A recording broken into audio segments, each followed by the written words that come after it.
Hello friends, गर्व nursing academy में आप सभी का एक बार फिर स्वागत है। हम यहाँ ESIC nursing officer exam 2024 conducted by UPSC के क्वेश्चन एंड आंसर जो रिमेनिंग थे हमारे बाकी वीडियो के, वो यहाँ डिस्कस करने वाले हैं 101 टू 150 तक विद रेशनल। तो पहला क्वेश्चन है 101, daily requirement of calcium during pregnancy and lactation is. जो रोज़ाना कैल्शियम की प्रेगनेंसी और लैक्टेशन में रिक्वायरमेंट क्या होती है वो क्या है। तो ऑप्शन ए है 500 टू 1000 mg, बी है 1 टू 1.5 ग्राम, सी है 1.5 टू 2 ग्राम एंड डी है मोर देन 2 ग्राम। तो इसका राइट आंसर है ए 500 टू 1000 मिलीग्राम। तो रेशनल है in pregnancy and lactation oral soluble calcium tablets to be taken up to twice a day, यानी total 1 gram calcium per day starting from 14 weeks of pregnancy up to 6 month postpartum. यानी 14 weeks जो होते हैं pregnancy के, उससे start करके इसे 6 month जो है पोस्टपार्टम पीरियड जो होता है वहाँ तक मतलब रखते हैं, चलाते हैं, टैबलेट को देते हैं। और ये जो इसका जो रेशनल है वो हमारे national guidelines for calcium supplementation during pregnancy and lactation, जो कि नेशनल हेल्थ मिशन की जो बुकलेट है उसके द्वारा दिया गया है, उसमें ये क्लियर किया हुआ है। तो आप देख सकते हैं national guidelines for calcium supplementation during pregnancy and lactation. तो इसका राइट आंसर है ऑप्शन ए। इसका राइट आंसर रहने वाला है option A. Next question discuss करते हैं, question number 102, the presence of functioning endometrium in sites other than uterine mucosa is called. यानी ये क्वेश्चन कह रहा है कि जो फंक्शनिंग एंडोमेट्रियम होती है उसकी प्रेजेंस होती है, कहाँ होती है, यूट्राइन म्यूकोजा के साइट के other, in site other than uterine mucosa, यानी यूट्राइन म्यूकोजा के बाहर अगर एंडोमेट्रियम फंक्शनिंग रूप से प्रेजेंट रहती है तो उसे क्या कहा जाता है। क्वेश्चन इसका ऑप्शन ए है uterine polyps, option B adenomyosis, option C Paget's disease, option D endometriosis. तो इसका राइट आंसर है दोस्तों एंडोमेट्रियोसिस। इसका रेशनल देख लेते हैं। Endometriosis is a condition in which endometrial tissue grows outside the uterus. यानी कि एंडोमेट्रियोसिस वो कंडीशन है जिसमें एंडोमेट्रियल टिश्यू कहाँ ग्रो होता है, यूट्रस के बाहर, यानी यूट्रस के अंदर नहीं होता, बाहर होता है, जबकि असल जगह उसकी एंडोमेट्रियम जो होती है वहाँ होती है, जो कि यूट्रस के इनसाइड एरिया में होती है। तो अदर ऑप्शनों को डिस्कस कर लेते हैं। ऑप्शन ए जो यूट्राइन पॉलिप्स है जो वो क्या है, these are growths attached to the inner wall of uterus.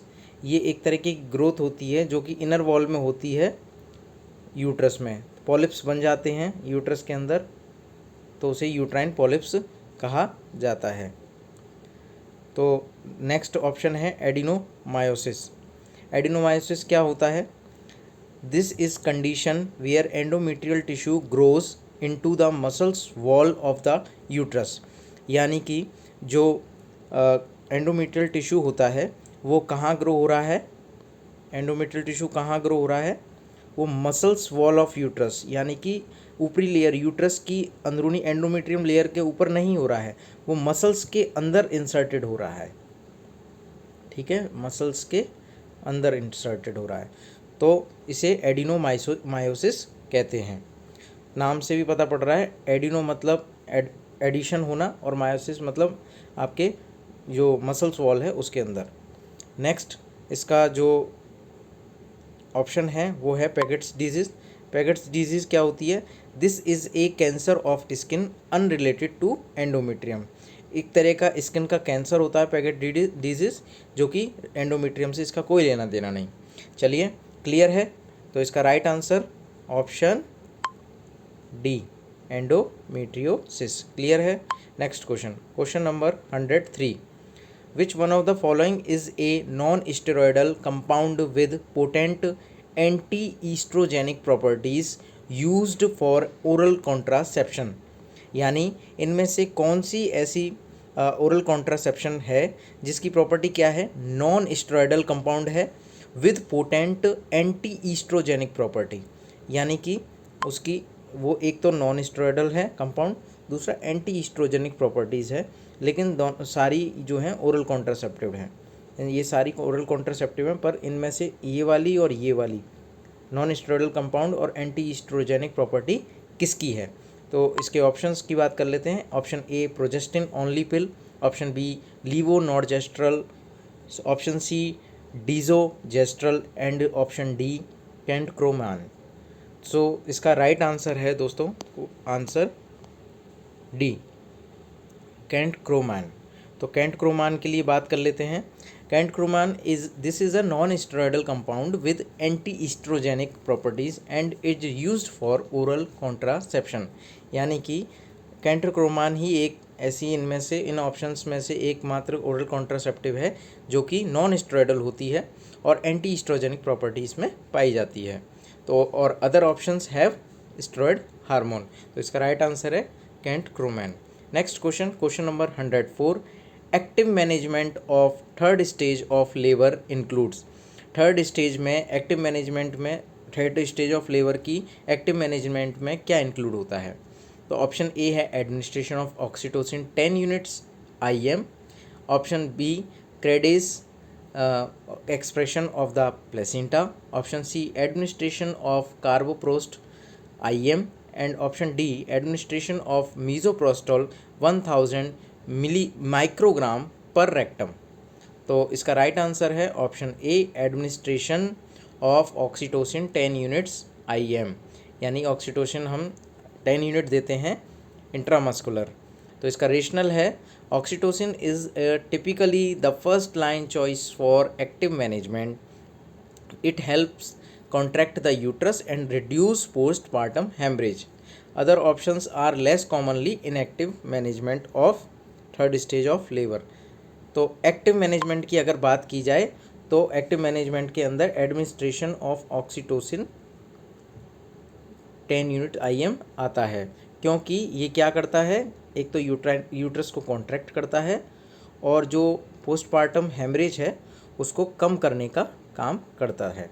इसकी वजह से इसे एक्टिव मैनेजमेंट कहा जाता है, active management of third stage of labour में इंक्लूड किया जाता है। तो इसका राइट आंसर है ऑप्शन ए। क्लियर है।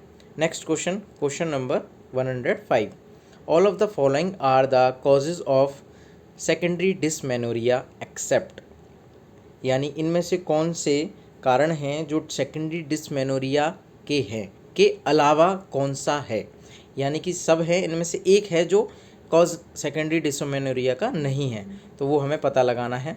Option A endometriosis, option B adenomyosis, option C bicornuate uterus और ऑप्शन डी पेल्विक एडिशंस। तो इसका जो राइट आंसर रहने वाला है ऑप्शन सी बाइकॉर्नुरेट यूट्रस। तो इसका रेशनल देख लेते हैं हम लोग।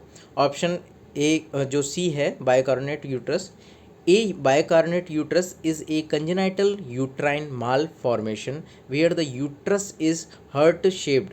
किस प्रकार का होता है यूट्रस, हर्ट शेप्ड होता है, और एक तरीके का ये कंजेनाइटल यूट्राइन माल फॉर्मेशन है। कैसा है, कंजेनाइटल यूट्राइन माल फॉर्मेशन।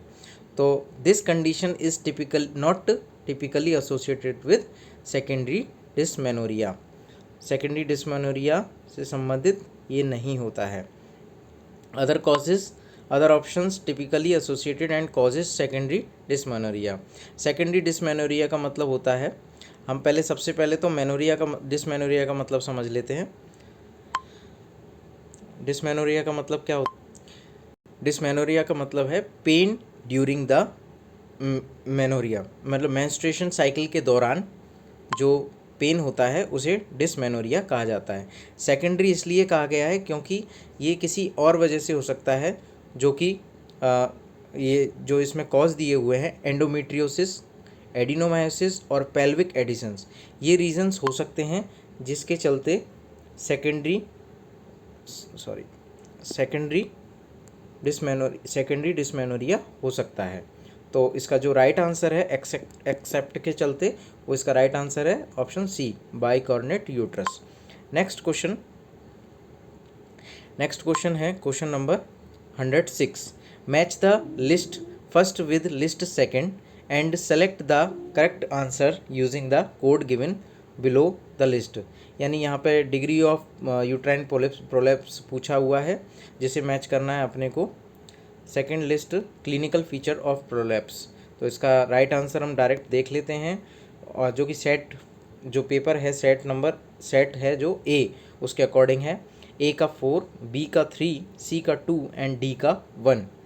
ए जो फर्स्ट डिग्री जो है उसमें फोर्थ ऑप्शन है इसका right answer. Uterus descends down from its normal anatomical position but the external ओस रिमेन्स अबव द इंट्रोइटस। एक्सटर्नल ओस कहाँ रहती है? ऊपर रहती है इंट्रोइटस के, और इसमें यूट्रस नीचे की ओर आता है, पर इसकी जो नॉर्मल एनाटॉमिकल पोजीशन से, लेकिन इसमें एक्सटर्नल ओस जो होती है वो अभी भी इंट्रोइटस के ऊपर ही रहती है। सेकंड डिग्री में क्या होता है? ऑप्शन 3 इसका राइट है। The external os protrudes outside the vaginal introitus but uterine body still remains inside the vagina.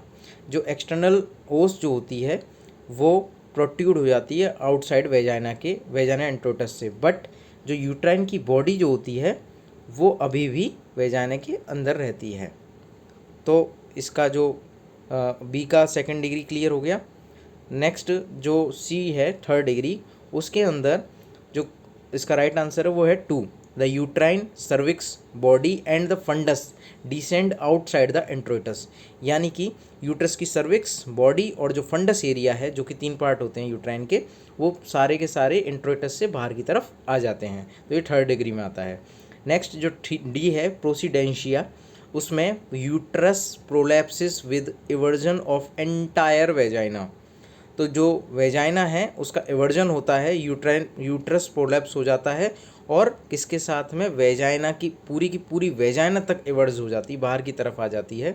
तो इसका जो प्रोसीडेंशिया का जो राइट ऑप्शन है वो है 1।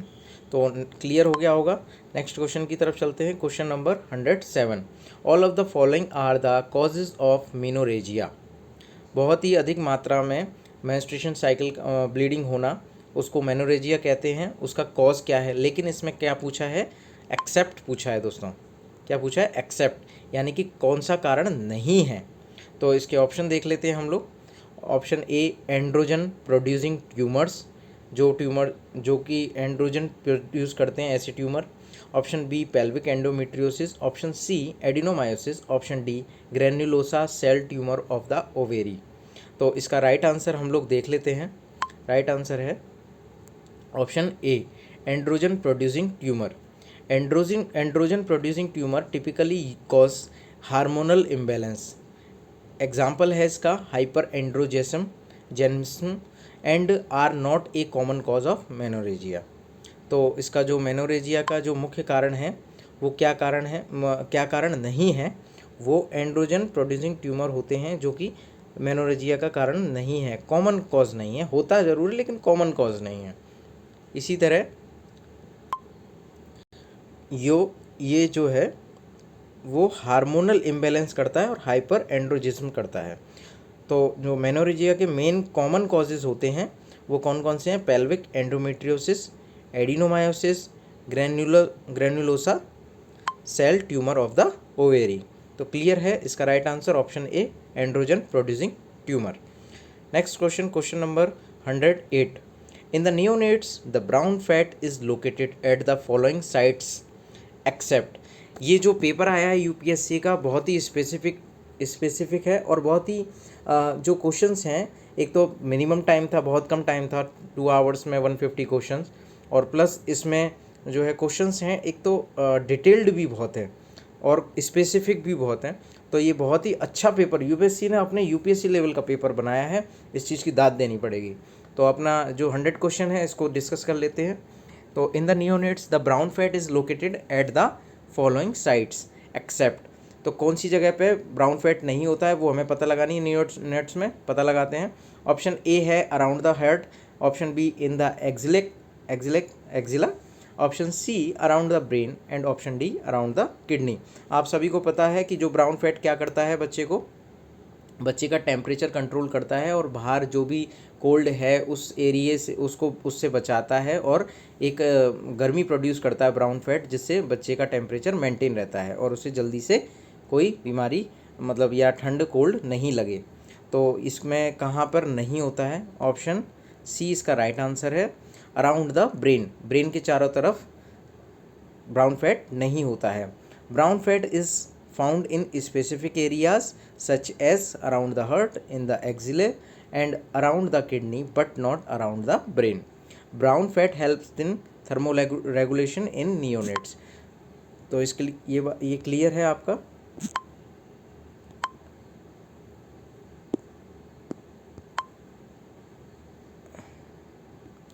ये क्लियर है आप सभी को? Question number 109, the normal respiratory rate of a newborn की नॉर्मल रेस्पिरेटरी रेट कितनी होती है? Option A 14 to 18 breaths per minute, option B 30 to 60 breaths per minute, option C 50 to 70 breath per minute and option D 20 to 30 breaths per minute. तो इसका right answer दोस्तों रहने वाला है option B 30 to 60 breaths per minute. Rational देख लेते हैं। The normal respiratory rate for a newborn is 30 to 60 breaths per minute. इसमें रेशनल की ऐसी कोई खास ज़रूरत नहीं है क्योंकि सीधा आंसर इसका 30 to 60 ब्रीथ्स पर मिनट है। This rate is necessary to meet the higher metabolic demands and oxygen needs of a newborn, क्योंकि न्यूबॉर्न जो भी उसकी मेटाबॉलिक रेट होती है बहुत ही ज़्यादा होती है, तो वो जल्दी से कंज्यूम करता है एनर्जी को और ऑक्सीजन को, तो उसकी हार्ट बीट जो है और जो रेस्पिरेटरी ब्रीथ्स हैं वो काफ़ी तेज़ी से दौड़ती हैं। तो ये हाइयर मेटाबॉलिक डिमांड और ऑक्सीजन नीड्स को न्यूबॉर्न की पूरा करती हैं। उसके बाद नेक्स्ट क्वेश्चन है क्वेश्चन नंबर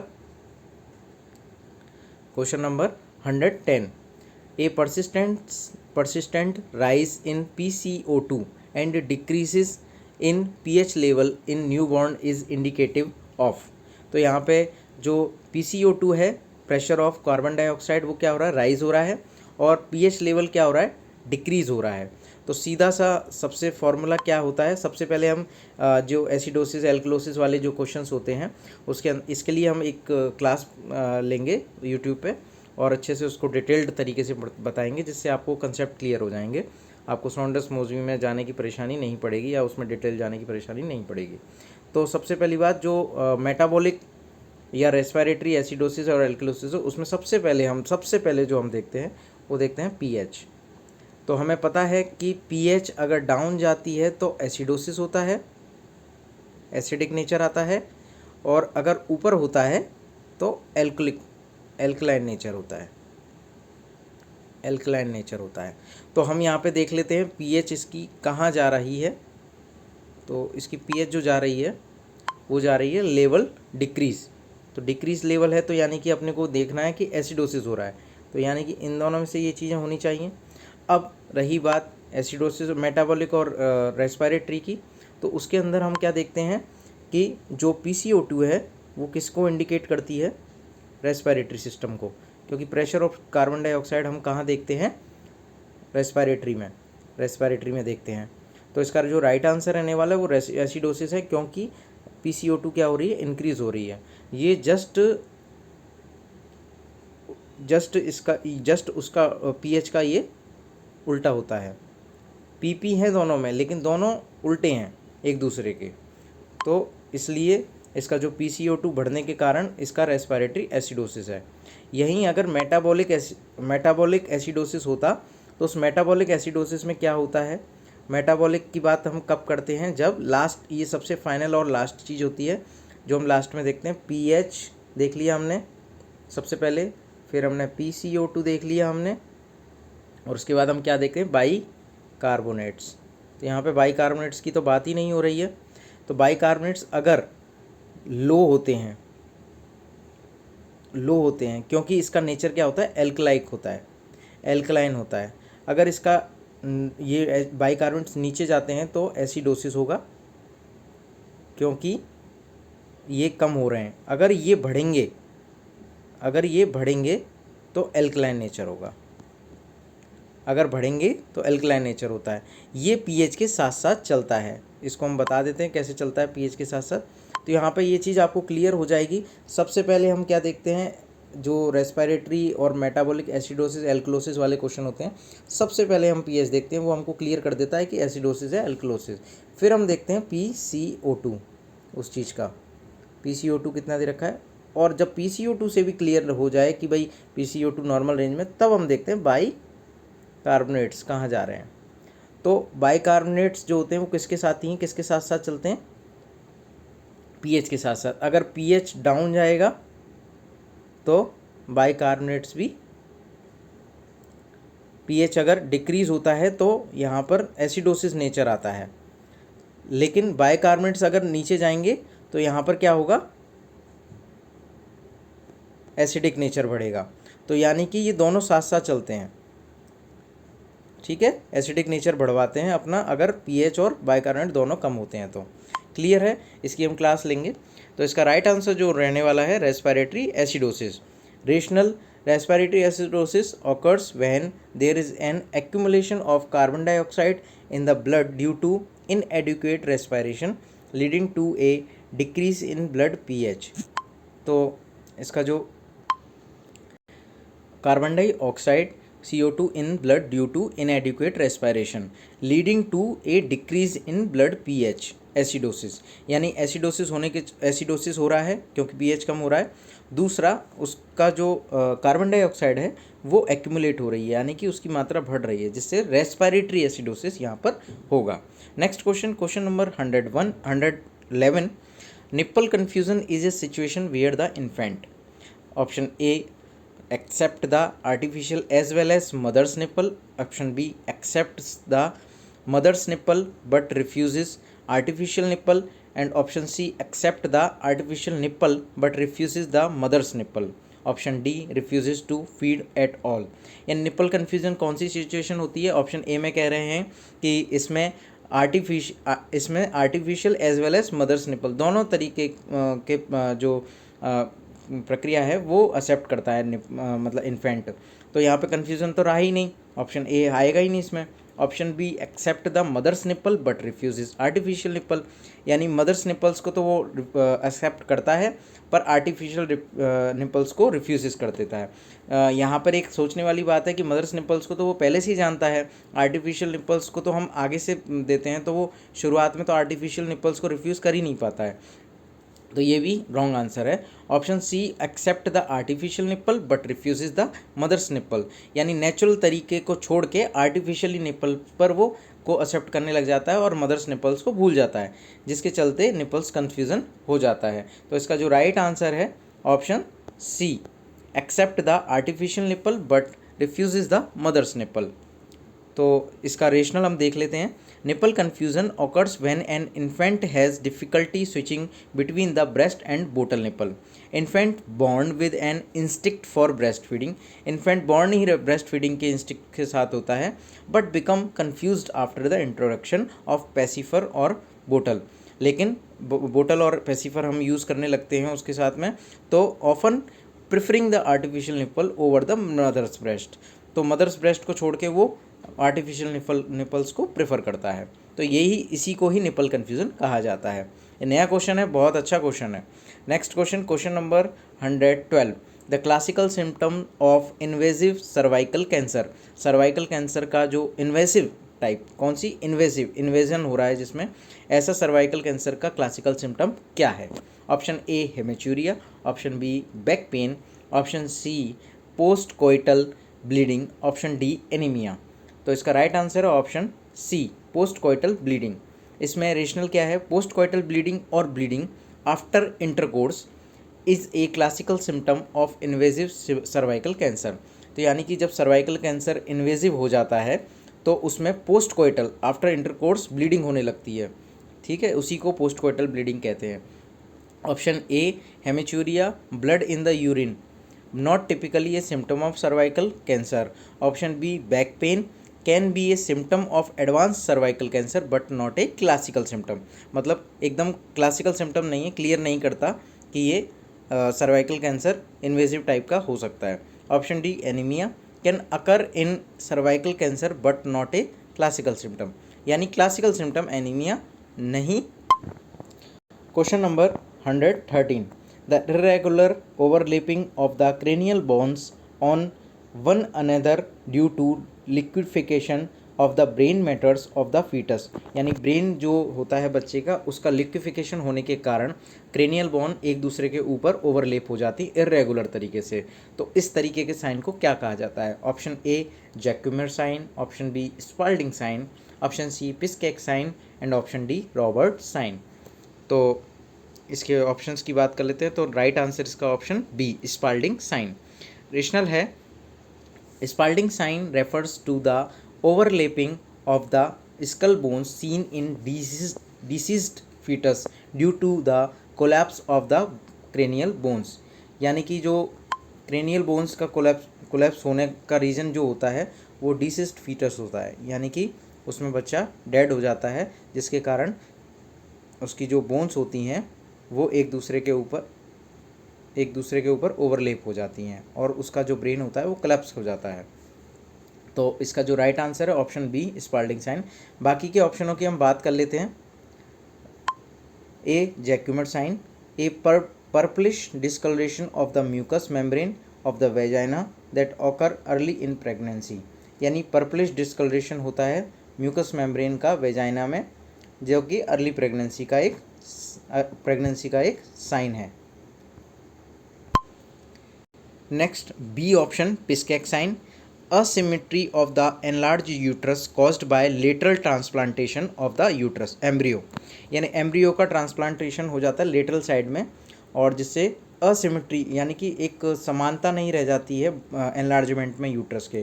तो आप देख सकते हैं पिक्चर में asymmetrical enlargement of uterus due to eccentric implantation. अब ईसेंट्रिक इम्प्लांटेशन सबसे बड़ी बात है कि कभी भी क्वेश्चन पढ़ाए जाते हैं तो उसमें एक एक मीनिंग का पता होता है तो बहुत अच्छा लगता है, हम क्लियर रहते हैं कि क्या कहना चाह रहा है क्वेश्चन या कोई भी लाइन क्या कहना चाह रही है। तो ईसेंट्रिक का यहाँ पर मीन होता है मध्य से। तो यहाँ पे आप जो देख रहे हैं एनलार्जमेंट वो मध्य से हो रहा है बिल्कुल एकदम। तो इस यही कहना चाह रहा है ईसेंट्रिक के अंदर,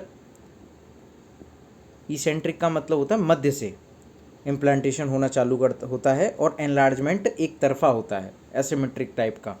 तो नेक्स्ट जो साइन है Robert sign, in case of fetal death in utero the presence of gas shadow within the heart और ग्रेटर वेसल्स, फीटल डेथ के केस में यूट्रस में जो हर्ट और ग्रेट वेसल्स होती हैं उसमें गैस का एक शेडो बनता है, उसको दिखने को हम रॉबर्ट साइन कहते हैं। नेक्स्ट क्वेश्चन नंबर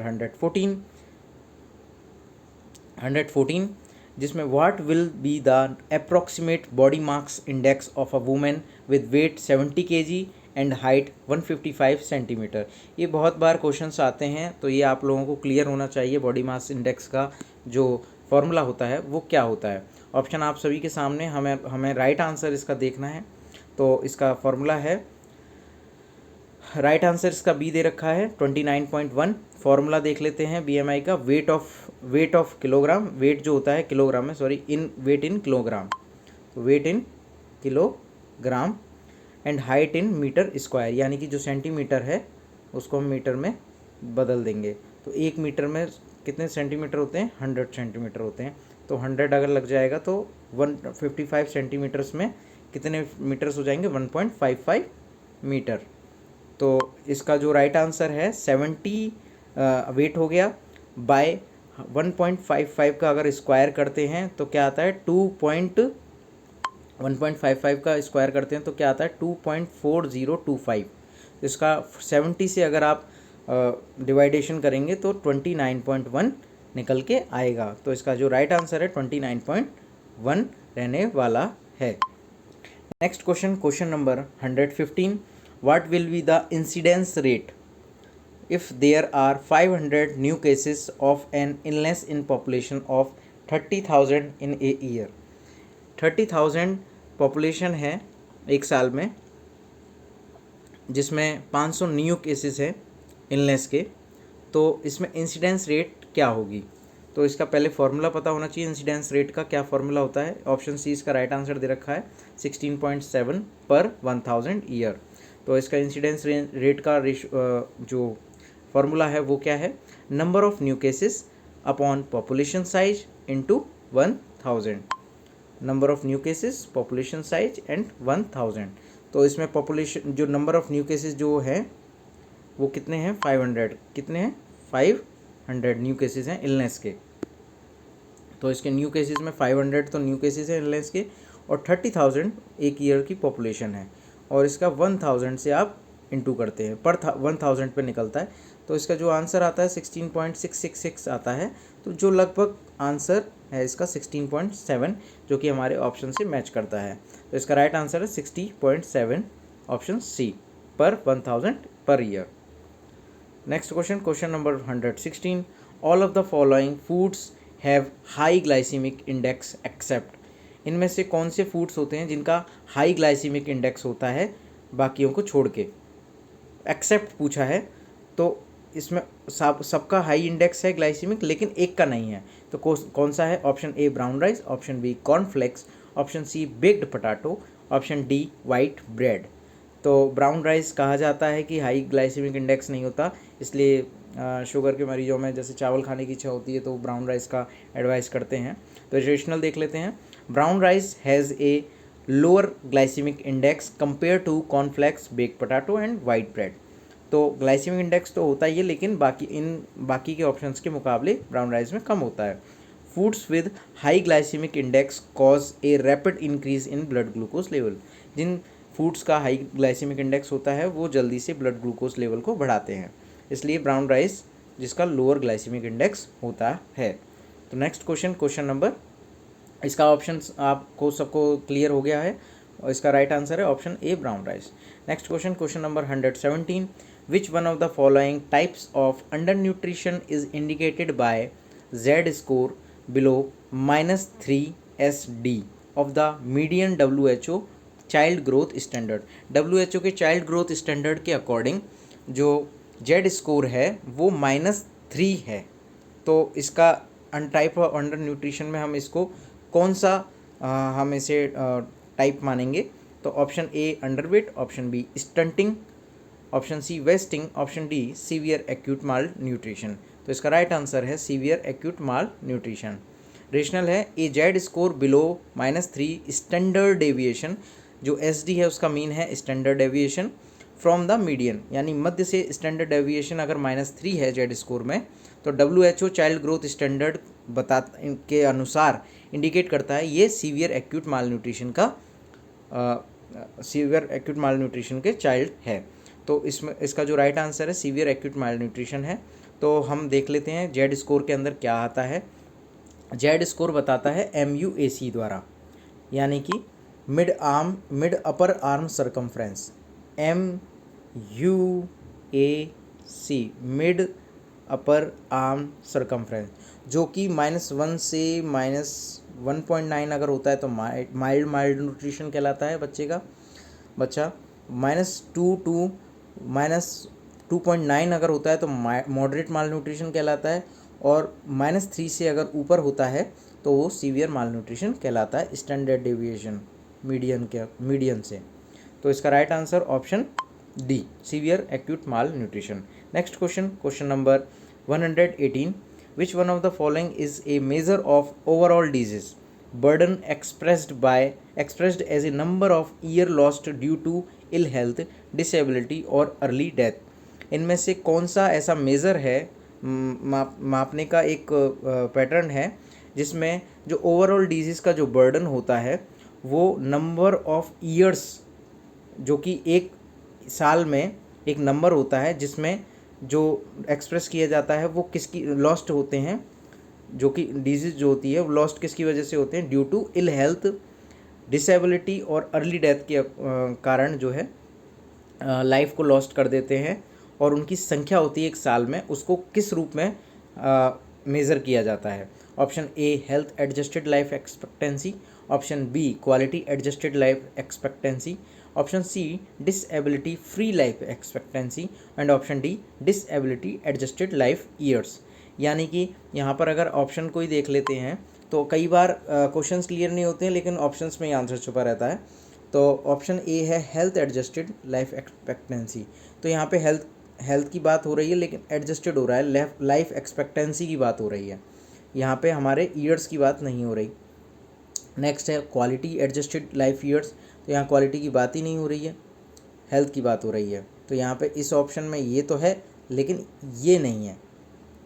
नेक्स्ट सी डिसेबिलिटी फ्री लाइफ एक्सपेक्टेंसी, यानी डिसेबिलिटी की तो बात हो रही है तो फ्री कैसे रह सकती है। और नेक्स्ट डी क्वेश्चन है, डी ऑप्शन है डिसेबिलिटी एडजस्टेड लाइफ ईयर, यानी कि यहाँ पर हमारे जो ईयर्स हैं वो उसमें क्या एडजस्टमेंट हो रहा है, ईयर्स का एडजस्टमेंट हो रहा है डिसेबिलिटी एडजस्टमेंट के अकॉर्डिंग। तो डिसेबिलिटी के चलते हेल्थ का जो एडजस्टमेंट हो रहा है उस लाइफ ईयर्स को काउंट हो रहा है। तो इसका राइट आंसर जो है ऑप्शन डी, राइट आंसर देख लेते हैं option D disability adjusted life years. Rational है डिसेबिलिटी एडजस्टेड लाइफ ईयर्स, जिसे डेलीज भी कहा जाता है, जो कि कई बार क्वेश्चंस आते हैं DALYS का फुल फॉर्म क्या है। बहुत सारे ऑप्शन दे दिए जाएंगे तो उसका जो राइट आंसर है उसमें डिसेबिलिटी एडजस्टेड लाइफ ईयर्स आता है। तो ये क्या मेज़र करता है, measure the overall disease burden and are expressed as the number of years lost due to ill health, disability और अर्ली डेथ। यानी इल हेल्थ के चलते, डिसेबिलिटी के चलते और अर्ली डेथ के चलते नंबर्स जो होते हैं ईयर्स के लॉस्ट कर जाते हैं, उसको एक्सप्रेस करता है ये dailies. Next question number 119, numerator for calculating neonatal mortality rate in neonatal deaths with in.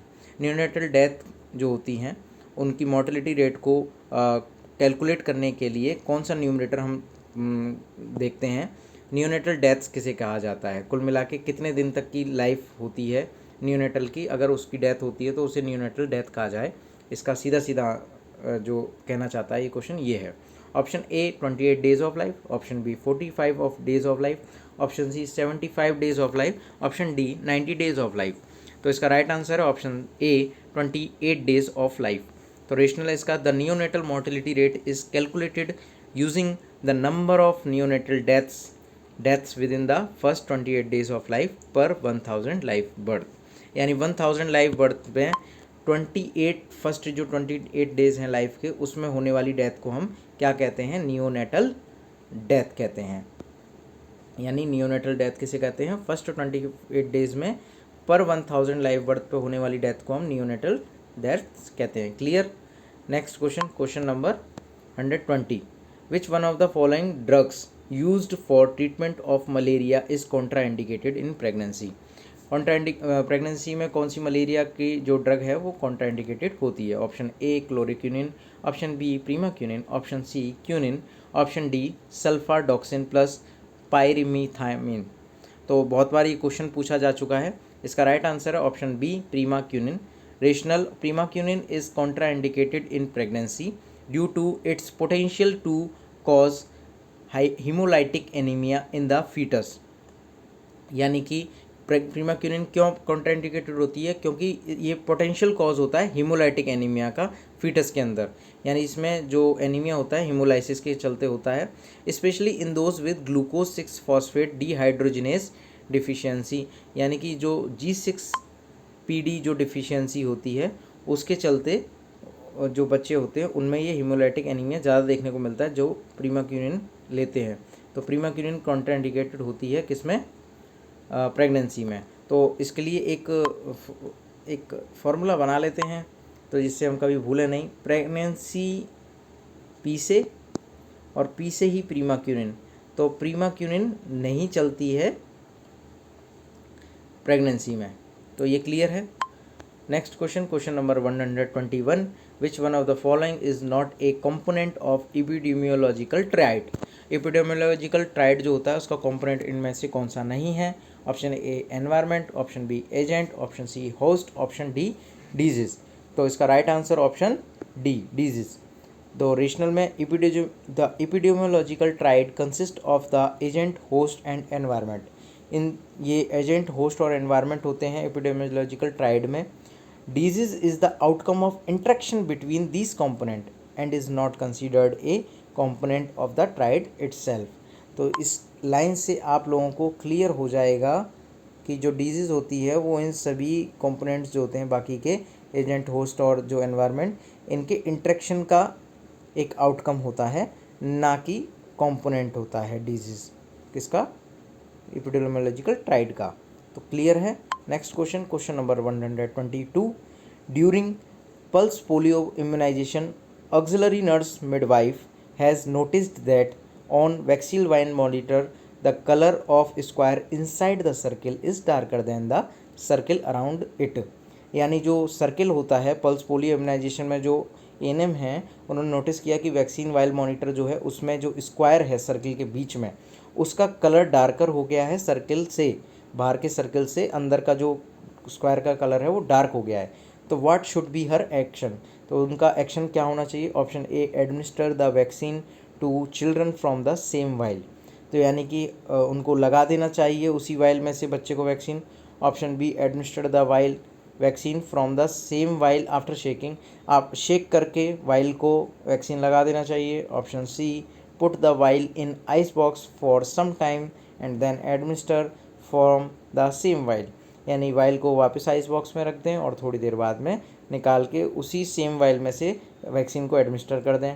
Option D, should not use the while for vaccination, यानी कि या फिर वैक्सीनेशन को हम यूज़ ना करें उस वाइल से, तो वैक्सीनेशन ना करें उस वाइल से। तो इसका राइट आंसर आप लोगों को क्लियर हो गया होगा, option D, should not be use this vial for vaccination. Rational में, if the colour of square inside the circle reached same और become darker than the circle around the vial should be discarded, not use for administration. तो यानी कि इसमें clear है कि जो circle के अंदर जो आपका स्क्वायर है उसका कलर अगर सेम है या डार्क है, यानी कि सेम है या डार्क है, तो हम उसको यूज़ नहीं करेंगे। तो next question, question number 123। Match the list first with list second and select the correct answer using the code given below the list. Positive agent दे रखे हैं फर्स्ट लिस्ट में जो कि माइक्रो ऑर्गेनिज्म है। ऑप्शन डी में list second में disease हैं, तो हमें मैच करना है कि कौन से माइक्रो ऑर्गेनिज्म से कौन सी डिजीज़ होती है। तो इसका राइट आंसर है ऑप्शन ए सेट के अकॉर्डिंग, और जो सेट ए है यूपीएससी ईएसआईसी का नर्सिंग ऑफिसर एग्ज़ाम का सेट ए, उसके अकॉर्डिंग इसका जो राइट आंसर है ऑप्शन बी ए, बॉर्डेलिटा परट्यूसिस का 3 नंबर का ऑप्शन है वूफिंग कफ। बॉर्डेलिटा परट्यूसिस क्या करता है? वूफिंग कफ, जिसे 100 डेज कफ भी कहा जाता है।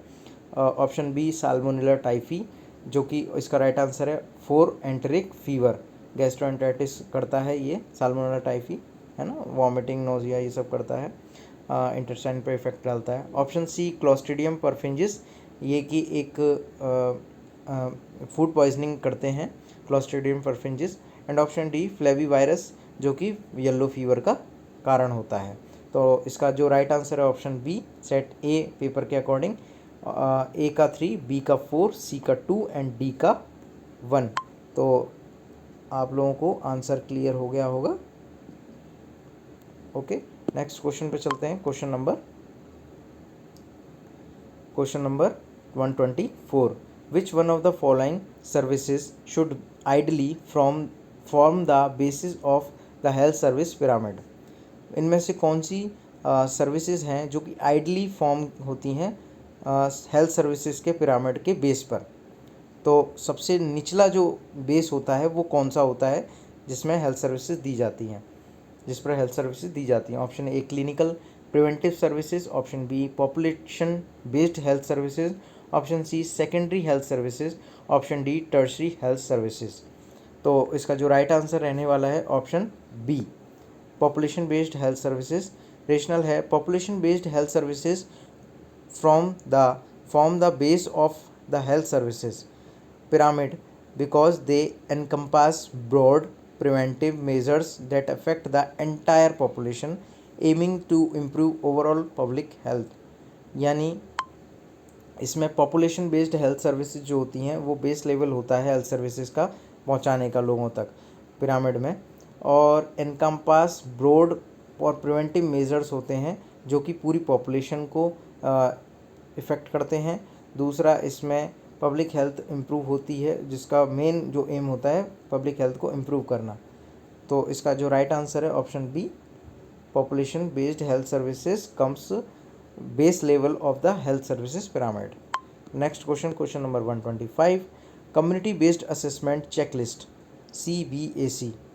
तो कम्युनिटी बेस्ड असेसमेंट चेकलिस्ट है, उसमें for early detection of non communicable disease is to be filled by. एक कम्युनिटी बेस्ड असेसमेंट चेकलिस्ट होती है जिसमें नॉन कम्युनिकेबल डिजीज़ को पता लगाया जाता है, जल्दी से अर्ली डिटेक्ट की जाते हैं। तो इसको चेकलिस्ट को कौन बढ़ता है? ऑप्शन ए मेडिकल ऑफिसर द्वारा, option B staff nurse, option C ANM, option D ASHA. तो इसका राइट आंसर है ऑप्शन डी, आशा।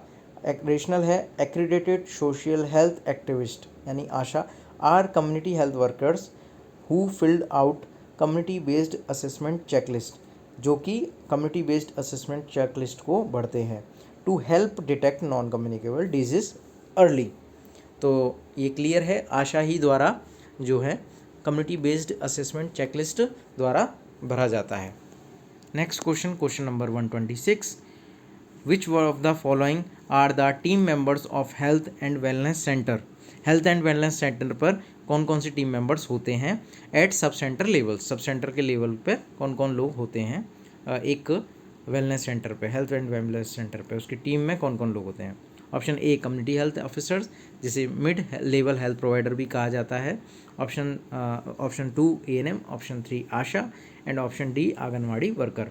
तो इसमें जो राइट आंसर है डायरेक्ट हम देख लेते हैं कौन कौन टीम में शामिल होते हैं। आंसर डी 1, 2 एंड 3, यानी कि रेशनल है the team at sub centre level typically include. Option first community health centre होते हैं, ऑप्शन 2 ANM होती हैं और आशा। ये तीनों मिलके जो है सब सेंटर्स जो लेवल है उन पे टीम होती है। और anganwadi worker is not typically included in this team. Anganwadi worker जो है सब सेंटर लेवल पे नहीं होती है, वो पॉपुलेशन के बीच रहती हैं। Next question number 127, which one of the following colour codes is not correct for triage system adopted in triage of disaster management in India. इनमें से कौन सा कलर कोड है जो कि करेक्ट नहीं है ट्राइएज सिस्टम के अकॉर्डिंग, जो कि ट्राइएज को अडॉप्ट किया गया है डिज़ास्टर मैनेजमेंट के लिए इंडिया में?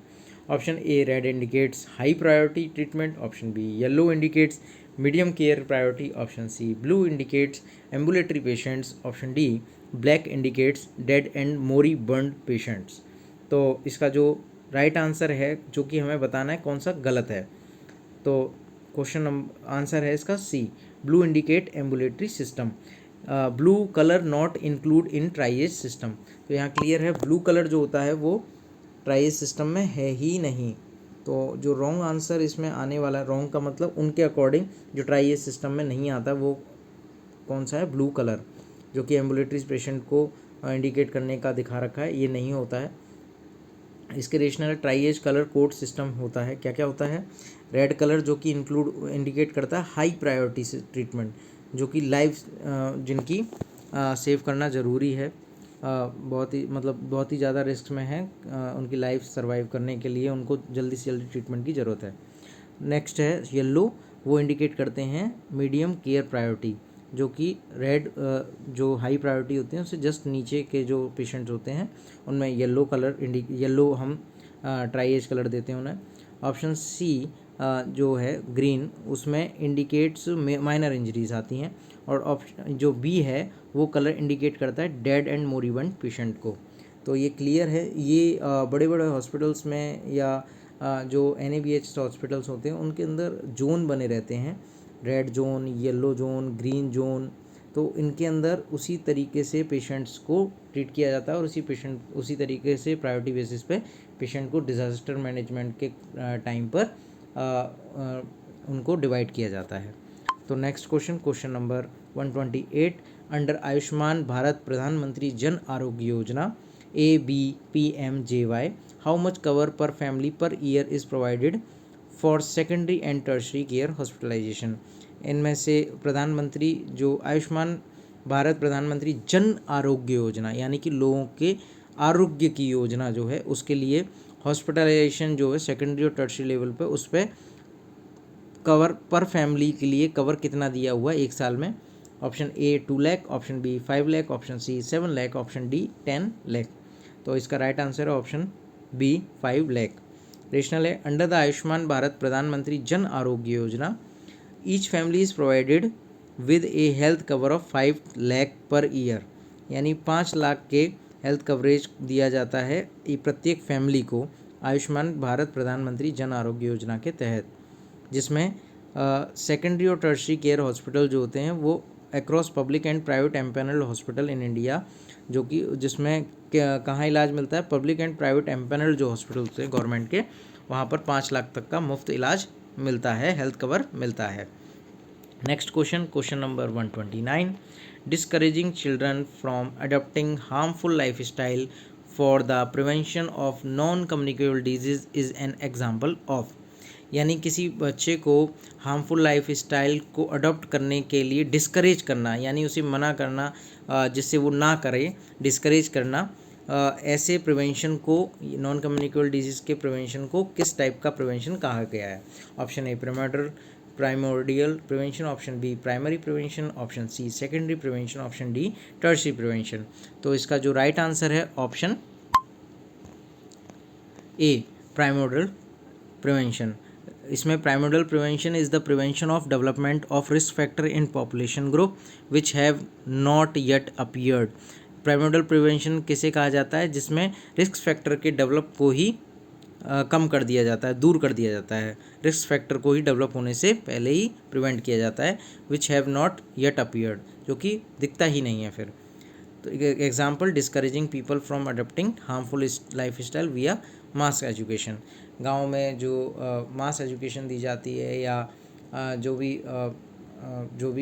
कंडक्ट किए जाते हैं मास एजुकेशन के लिए, जो भी प्रोग्राम कंडक्ट किए जाते हैं उसमें लोगों को डिस्करेज किया जाता है अडॉप्टिंग हार्मफुल लाइफ स्टाइल का, जिससे वो अपनी हेल्थ को सुधार सकें। तो प्राइमोर्डियल प्रिवेंशन उसके अकॉर्डिंग उसके अंडर में आता है, प्राइमोर्डियल प्रिवेंशन के अकॉर्डिंग अंडर में ये चीज़ आती है। Next question, question number 130, screening of a sub group population for a particular disease is called, यानी कि सब ग्रुप पॉपुलेशन है उसके अंदर स्क्रीनिंग की जा रही है एक पर्टिकुलर डिजीज़ के लिए, तो इसे क्या कहा जाएगा? Option A mass screening, option B selective screening, option C high risk screening, option D multiphasic screening. तो इसका राइट आंसर है option B selective screening. Regional selective screening targets specific high risk groups within the population for early detection of disease rather than screening the entire population। जो selective screening जो होती है वो specific high risk group को ही लेती है population के, जिसमें अर्ली डिटेक्शन किया जाता है, जबकि rather than screening of entire population, एक पूरी पॉपुलेशन में एक छोटा सा भाग सेलेक्टिव पार्ट जो होता है वो टारगेट किया जाता है डिटेक्शन ऑफ अर्ली डिजीज़ के लिए, अर्ली डिटेक्शन ऑफ डिजीज़ के लिए। तो नेक्स्ट क्वेश्चन जो है question number 131, which one of the following is the indicator of prevalence of contraceptive practice in the community. जो कॉन्ट्रासेप्टिव प्रैक्टिस होती है कम्युनिटी में उसके प्रिवलेंस रेट जो होती हैं उसका पता लगाने के लिए कौन सी रेट को हम देखते हैं? Option A total fertility rate, option B general fertility rate, option C couple protection rate, option D net reproduction rate. इसका राइट आंसर है option C couple protection rate. Rational couple protection rate is an indicator of the prevalence of contraception practice in community, representing the percentage of couples using any method of contraception। यानी जो couples protection rate होती है वो indicate करती है contraceptive practice को इन community में। तो इसमें परसेंटेज निकल के आती है कपल्स की जो कि कंट्रासेप्शन मेथड को यूज़ कर रहे हैं कोई भी। नेक्स्ट क्वेश्चन, क्वेश्चन नंबर 132, इसको मैंने स्टार लगाया हुआ है, तो मैं इसमें आप लोगों से एक क्वेश्चन जो है पुट करूँगा जिसका आंसर आप लोगों को कमेंट बॉक्स में देना है। और which one of the question है, which one of the following occupation disease occurs due to sugar cane dust. तो इसके option A anthracosis, option B silicosis, option C farmer lungs, option D bagassosis. यानी occupational यानी कि एक काम करते हुए ऑक्यूपेशन में एक डिजीज़ होती है जो कि शुगर केन डस्ट के कारण होती है, तो उसको क्या कहा जाता है? ऑप्शन इसका राइट आंसर हो जाएगा ऑप्शन डी बेगासोसिस। तो ऑप्शन डी में बेगासोसिस में क्या आता है? Bagassosis is a respiratory disease caused by inhaling dust from bagasse, the fibrous byproduct of sugarcane processing. sugarcane processing जो होती है, गुड़ बनता है, जो शुगर केन प्रोसेसिंग जो होती है उसके अंदर गुड़ जो चीनी बनती है उसके अंदर जो उसका जो बाई प्रोडक्ट होता है जिसे बेगैस कहते हैं वो इनहेल होता है और उस डस्ट के चलते बेगासोसिस करके रेस्पिरेटरी डिजीज़ हो जाती है। तो इसका जो right answer option D bagassosis.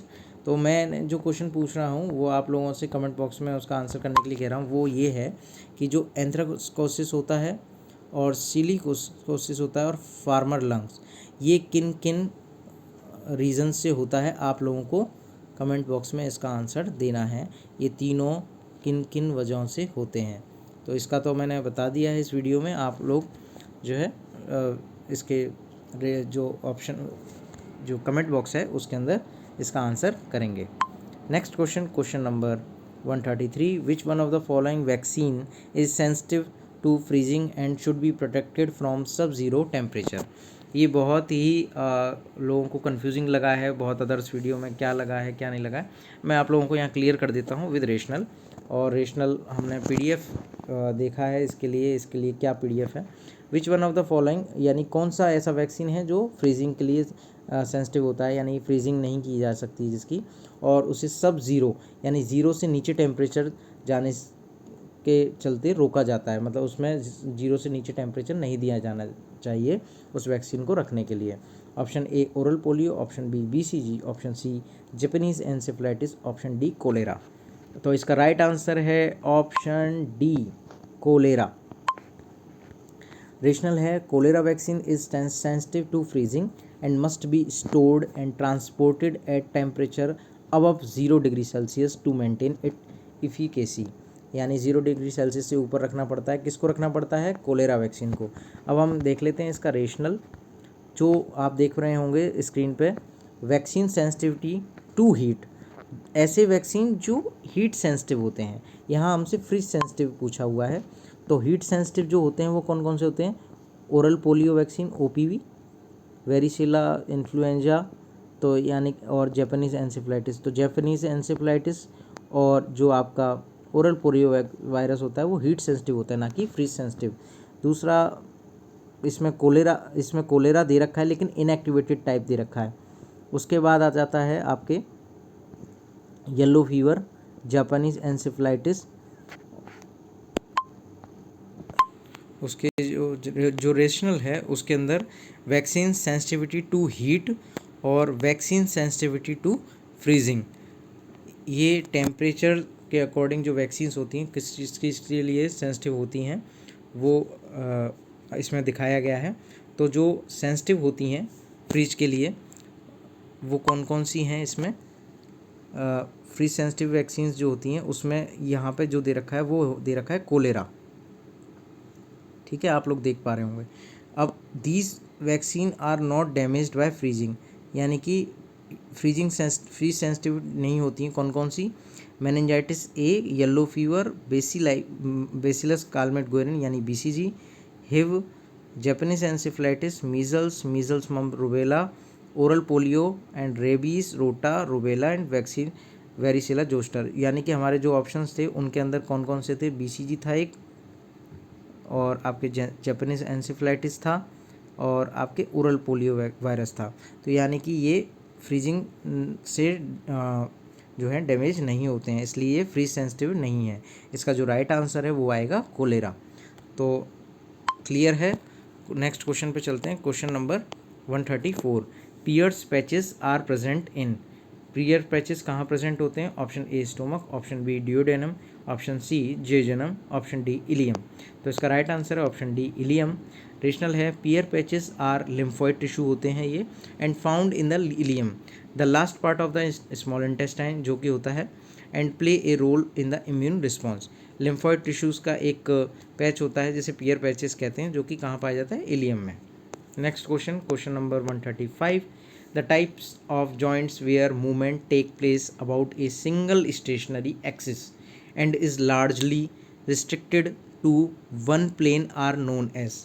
यानी कि इनमें से कौन सा जॉइंट का टाइप है जहाँ पे जो मूवमेंट होते हैं वो सिंगल स्टेशनरी एक्सिस में होता है, सिंगल एक्सिस में होता है और लार्जली रेस्ट्रिक्टेड होता है वन प्लेन, एक प्लेन से अदर प्लेन के लिए, मतलब एक एरिया जो है उसी में ही ये मूवमेंट करता है, उसके अगेंस्ट जो है रेस्ट्रिक्टेड होता है।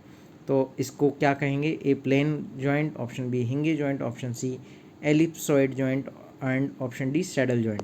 इसका राइट आंसर है ऑप्शन बी हिंगे जॉइंट्स। तो इसका रेशनल है hinge joints allow movements in one plane around a single axis and largely restricted to one plane. जो हिंगे जॉइंट्स होते हैं उनमें एक प्लेन, एक सिंगल एक्सिस में ही मूवमेंट अलाउ होता है और वन प्लेन के अलावा जो है बाकी एरिया में रेस्ट्रिक्टेड होता है। Example include the elbow and knee joint, यानी एल्बो और जो नी जॉइंट होते हैं हम उनको एक ही लेवल तक हम उनको सीधा कर पाते हैं, एक प्लेन में ही सीधा कर पाते हैं, एक ही एक्सिस पर, सिंगल एक्सिस पर, उसके अलावा उसके अदर एक्सिस पर हम उसको नहीं ले जा सकते। तो इसका राइट आंसर है option B hinge joints. Next 136, which one of the following hormones is secreted by neurohypophysis that causes uterine contraction? Very easy answer. Option A oestrogen, option B progesterone, option C prolactin and option D oxytocin. तो इसका right answer है option D oxytocin. Rational है the neurohypophysis, जो कि posterior pituitary gland कहलाती है, secrete oxytocin which stimulate uterine contraction during labour. तो during labour जो है ऑक्सीटोसिन सीक्रेट करने वाला जो ग्लैंड होती है जो कि पिट्यूटरी की पोस्टीरियर पिट्यूटरी होती है, जिसे न्यूरोहाइपोफाइसिस कहते हैं। तो इसका राइट आंसर है oxytocin which is secreted by neurohypophysis. Next question, question number 137, which one of the following plasma protein has the function of maintaining osmotic pressure? ये वेरी रिपीटेड क्वेश्चन है, ये बहुत ही बार क्वेश्चन आने वाला है ये कई बार। तो इसमें प्लाज्मा प्रोटीन कौन सा है इनमें से टाइप जो कि ऑस्मोटिक प्रेशर को मेंटेन करने का काम करता है? Option A haptoglobin, option B transferrin, option C albumin, option D ceruloplasmin. तो इसका राइट आंसर है ऑप्शन सी एल्बुमिन। तो एल्बुमिन क्या काम करता है? Albumin is the primary plasma protein responsible for maintaining osmotic pressure in the blood, helping to keep fluid in the blood stream and prevent oedema. यानी ये fluid को blood stream में बनाए रखता है वेंस के अंदर और एडिमा होने से प्रिवेंट करता है। तो इसका राइट आंसर है option C albumin. Next question, question number 138, which one of the following condition can cause steatorrhoea? ऐसी कौन सी कंडीशन है जिसके कारण स्टीटोरिया होता है? Option first pancreatic enzyme insufficiency. Multiple choice question, इनमें से हमें आंसर चूज़ करने हैं। तो इसके pancreatic enzyme insufficiency, pancreatic enzyme की इनसफिशियंसी की वजह से। Option second disease affecting small intestine, option C bile acid deficiency and option 4 insulin deficiency. तो इसका राइट आंसर की बात कर लेते हैं। Answer C 1, 2 and 3। तो स्टीटोरिया का आप रीज़न देख सकते हैं कि क्या किन रीज़न से हो सकता है। तो आपके लिए क्लियर कर देते हैं ये चीज़ क्या क्या होता है। Continuous conditions leading to exocrine pancreatic insufficiency, जिनमें क्रॉनिक पैनक्रियाटाइटिस और सिस्टिक फाइब्रोसिस होता है, इसके कारण स्टीटोरिया हो सकता है। बाइल एसिड डिफिशियंसी, एक मिनट, बाइल एसिड डिफिशियंसी जो कि क्या होता है? प्राइमरी बाइलरी सिरोसिस में, कॉन्ग्लाइटिस में और illegal resection causing impaired fatty acid reabsorption, उसके चलते ये होता है। स्मॉल जो बाउल डिजीज़ होती हैं उसमें coeliac disease, tropical sprue, giardiasis, Whipple disease, GI lymphoma, amyloidosis और HIV एंट्रोपैथी, इन सभी के चलते क्या होता है? स्टीटोरिया होता है। Next question, question number 139, all of the following are theories of motivation except. इनमें से कौन सी थ्योरी है जो मोटिवेशन के लिए है, कुछ एक को छोड़ के? तो इसका ऑप्शन ए है self determination theory, option B Hull's theory, option C psycho analytical theory and option D Sternberg triarchic theory. तो इनमें से कौन सी मोटिवेशन थ्योरी नहीं है वो पता लगाना है, क्योंकि ये एक्सेप्ट की बात कर रहा है। तो राइट आंसर है option D Sternberg triarchic theory. इसका रेशनल है Sternberg triarchic theory is a theory of intelligence not motivation. ये एक थ्योरी है किसकी? इंटेलिजेंस की थ्योरी है, तो ना कि मोटिवेशन की। तो इसका जो राइट आंसर है option D Sternberg triarchic theory. Theory of motivation में जो आती हैं थ्योरियाँ वो है self determination theory, Hull's theory and psycho analytical theory. Clear है? Next question number 140, the highest level of growth needs as per the Maslow hierarchy of needs theory is. जो Maslow hierarchy है उसमें जो नीड्स होती हैं उसमें highest level पे कौन सी थ्योरी आती है, कौन सा लेवल होता है इनमें से मास्लो हियरार्की थ्योरी में? तो हाईएस्ट लेवल पे कौन सा लेवल आएगा इसमें? Option A aesthetic, option B cognitive, option C esteem, option D self actualization. इसका बहुत प्यारा सा आंसर है जो कि एक पिरामिड के रूप में दिया जाता है और इसमें हम देख सकते हैं सबसे ऊपर कौन सा है। तो इसका राइट आंसर है ऑप्शन डी सेल्फ एक्चुअलाइजेशन। तो रेशनल है in Maslow hierarchy of needs self actualization is the highest level of growth needs representing the realization of an individual's potential and self fulfillment। यानी Maslow hierarchy जो है उसमें self actualisation highest level पर growth needs में आती है, जो कि क्या रिप्रेजेंट करती है? इंडिविजुअल की जो पोटेंशियल होती है और सेल्फ फुलफिलमेंट होती है उसको रिप्रेजेंट करती है। तो इसमें जो पिरामिड है इसमें सबसे बेसिक नीड है फिजियोलॉजिकल, जैसे ऑक्सीजन, फूड, नेक्स्ट आती है सेफ्टी, उसके बाद में लव्स एंड बिलोंगिंग, उसके बाद सेल्फ इस्टीम जो होता है आत्मविश्वास, एंड लास्ट एंड फाइनल जो ऊपर की जो सबसे हाईएस्ट लेवल पे जो आती है उसे बोलते हैं सेल्फ एक्चुअलाइजेशन। तो इसका राइट आंसर है self actualization. Next question number 141, an IQ score of 90 is classified as. तो A borderline, option B average, option C superior, option D bright normal. एक IQ स्कोर 90 को हम किस में क्लासिफाइड करेंगे? इसका राइट आंसर है ऑप्शन बी एवरेज। तो इसका जो चार्ट है वो देख लेते हैं हम लोग। ऑप्शन 90 की बात की है उन्होंने, तो 90 to 109 जो है वो एवरेज में आता है।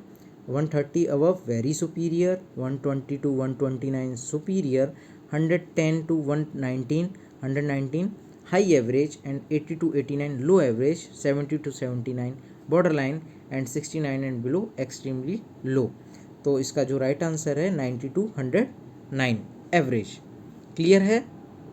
Next question number 142, according to Sigmund Freud theory of psychoanalysis all of the following are structures of personality except. तो जो सिगमंड फ्राइड की जो थ्योरी है साइको एनालिसिस की, उसके अंदर स्ट्रक्चर ऑफ पर्सनैलिटी में कौन कौन आते हैं के अलावा एक नहीं आता है, वो कौन सा है? एक्सेप्ट पूछा है इसमें। Option A consciousness, option B ID, option C ego, and option D superego. तो इसका राइट आंसर रहने वाला है ऑप्शन ए कॉन्शियस। इसका रेशनल है Freud structures of personality include the ID, ego and superego. The conscious is a level of awareness not a structure of personality. तो एक awareness का लेवल होता है जो कॉन्शियसनेस होती है, ना कि स्ट्रक्चर होता है पर्सनैलिटी का। पर्सनैलिटी में क्या क्या आते हैं सिगमंड फ्राइड की थ्योरी में? ID, ego and superego. तो क्लियर है? Next question number 143, the conflict that occurs due to having to choose between two positive goals which are equally attractive at the same time is called. एक equal time पे same time पे दो positive goals में जो है choose करना हो और जो कि कन्फ्लिक्ट कर रहा हो, एक दूसरे से टकराव कर रहा हो कि हमें कौन सा चूज़ करना, और दोनों ही गोल पॉजिटिव हो एक ही समय पे, तो इस तरीके के कॉन्फ्लिक्ट को क्या कहा जाएगा? Option A approach avoidance conflict, option B double approach avoidance conflict, option C avoidance conflict, and option D approach conflict. तो इसका राइट आंसर इनके रेशनल जो ऑप्शंस हैं उनमें ही छुपा हुआ है। अप्रोच अवॉइडेंस की बात हो रही है, यहाँ पे दोनों एक पॉजिटिव है एक नेगेटिव है। डबल अप्रोच अवॉइडेंस, तो इसमें अवॉइडेंस में डबल अप्रोच है यानी दोनों नेगेटिव हैं। अवॉइडेंस इसमें भी नेगेटिव है, अवॉइडिंग से हो रही है। और अप्रोच कॉन्फ्लिक्ट में मतलब दोनों ही प्लस हैं, यानी कि पॉजिटिव हैं। तो हमारी पॉजिटिव की बात हो रही, तो इसका राइट आंसर ऑप्शन डी। तो इसका right answer option D, approach conflict rational and approach conflict occurs when an individual must choose between to desirable option, यानी मन किसी ऑप्शन मिल रहे हों, उनमें दो ऑप्शन चुन रहे हों, दोनों में से एक चुनना हो, तो उसको अप्रोच कॉन्फ्लिक्ट कहा जाता है। तो option question number 144, the type of family in which father has the highest status in the family who control the social life of family is called.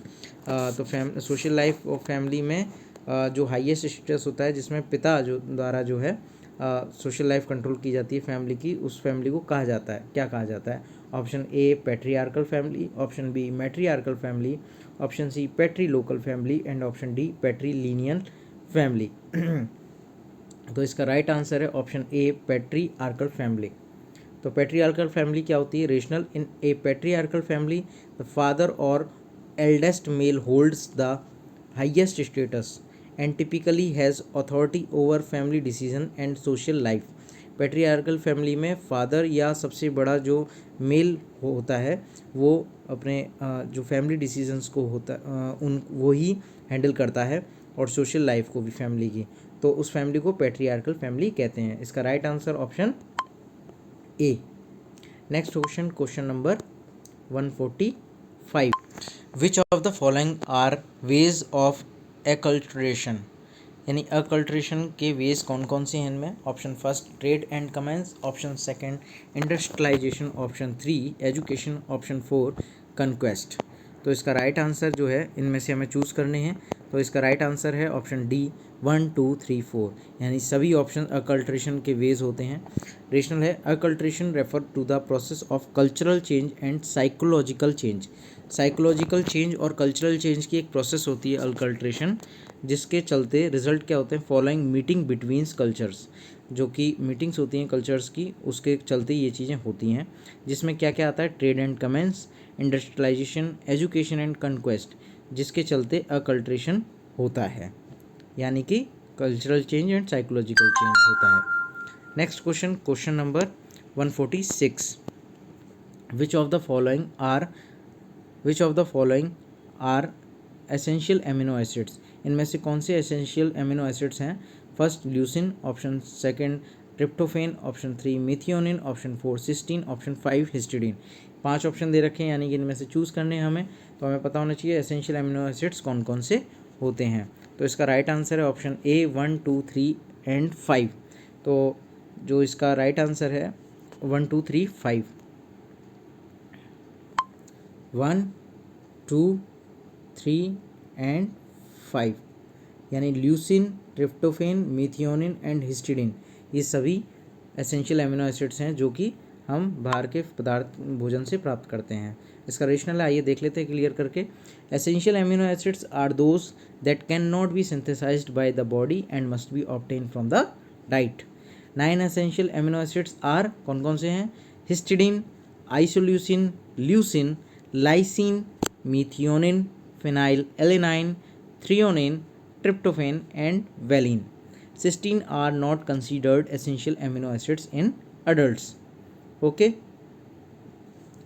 जो कि सिस्टीन जो होता है वो मेथियोनिन से ही प्राप्त हो जाता है, इसलिए ये एसेंशियल एमिनो एसिड्स नहीं है। तो इसका जो नेक्स्ट क्वेश्चन है आप 147, match the list first and second and select correct answer using the code given below. First list क्या है? डिफिशियंसी, यानी कि डिफिशियंसी के कारण ये होते हैं। लिस्ट सेकंड में क्या साइन है उनके, वो बता रखे हैं। तो हम सीधा आंसर पे आ जाते हैं। और जो सेट पेपर ए है 2024 ESIC UPSC conducted nursing officer exam का, उसमें ए का ऑप्शन ए का राइट आंसर है सेकंड, ऑप्शन बी का थर्ड है, और ऑप्शन सी का 4 है, ऑप्शन डी का फर्स्ट है। ए कॉर्नियल सीरोसिस में क्या होता है? कॉर्निया डल होती है, ड्राई होती है एंड नॉन वेटेबल होती है एंड इवेंचुअली ओपेक होती है। नाम से ही पता पड़ रहा है कॉर्निया के बारे में बात हो रही है, तो कॉर्निया की ही बातें होंगी। जीरोसिस में डलनेस होती है, रूखापन आ जाता है, तो यहाँ पर क्लियर दिख रहा है डल, ड्राई, नॉट वेटेबल, गीली नहीं होती, ड्राई रहती है। ऑप्शन बी कैटोमाइलेशिया, देखो कैरेटोमेलेशिया मतलब कॉर्निया की बात हो रही है, और मलेशिया का मतलब होता है सॉफ्टनेस। तो इसका जो 3 है option, cornea become soft and may burst open, यानी कि ये सॉफ्ट होती है और फूट सकती है कॉर्निया सॉफ्टनेस के चलते। ऑप्शन सी कंजक्टिवाइटल जीरोसिस, यहाँ कंजक्टिवाइटा की बात हो रही है जिसमें जीरोसिस हो रहा है यानी कि ड्राइनेस। ऑप्शन 4 इसका राइट आंसर है, conjunctivae become dry and non wettable. Option D Bitot spot, यानी नाम से ही पता पड़ रहा है इसमें एक तरीके के स्पॉट हैं। अब वो किस तरीके के हैं देख लेते हैं। लास्ट ऑप्शन है इसका फर्स्ट, ट्राइएंगुलर पियरली वाइट और yellowish foamy spots on the bulbar conjunctiva. तो कंजक्टिवाइटा होती है उसके ऊपर ट्राइंगुलर पियरली वाइट और येलोइश फॉर्मी स्पॉट्स होते हैं जिनको बिटॉट स्पॉट कहते हैं। Next question number 148, match the list first and second, select the correct answer using the code given below the list. List first में न्यूट्रिएंट्स आते हैं जो कि विटामिन डी, नियासिन और विटामिन सी और फॉस्फोरस दे रखे हैं, और इनके फंक्शंस दे रखे हैं कि इनको लेने से क्या इफ़ेक्ट पड़ता है बॉडी पे। तो इसका राइट आंसर है सेट पेपर ए के हिसाब से ऑप्शन डी, ए का 2, बी का 1, सी का 4 एंड डी का 3। ऑप्शन ए विटामिन डी क्या करता है, सेकंड ऑप्शन है इसका, promote intestinal absorption of calcium and phosphorus. Vitamin D से क्या होता है, जो कैल्शियम और फास्फोरस होता है उनका इंटेस्टाइनल एब्जॉर्प्शन बढ़ता है। ऑप्शन बी नियासिन, फर्स्ट इसका ऑप्शन है, essential for metabolism of carbohydrates, fats and protein, जो कि तीनों का ही मेटाबॉलिज्म के लिए ज़रूरी होता है। Option C vitamin C, fourth इसका ऑप्शन है, एक्ट्स एज एंटीऑक्सीडेंट्स, ये एंटीऑक्सीडेंट्स की तरह कार्य करता है vitamin C. And option D phosphorus, इसका राइट आंसर है option 3, essential for formation of bones and teeth, ये एसेंशियल होता है बोन्स और टीथ के फॉर्मेशंस के लिए फॉस्फोरस। तो ये क्लियर है। Next question number 149, which one of the following serum enzymes is used in clinical diagnosis of acute pancreatitis. तो एक्यूट पेनक्रेटाइटिस जो होता है जो कि पता करना होता है, तो उसमें सीरम एंजाइम कौन सा इसमें से हम देखते हैं। तो option A lactate dehydrogenase, option B alanine amino transferase, option C aspartate amino transferase, option D amylase. तो इसका राइट आंसर है ऑप्शन डी एमाइलेज। रेशनल में serum amylase and lipase level are commonly measured in the diagnosis of acute pancreatitis. Amylase और lipase जो होते हैं वो commonly use किए जाते हैं किसमें, एक्यूट पेनक्रेटाइटिस के डायग्नोस में। Elevated level of this enzymes indicate pancreatic inflammation.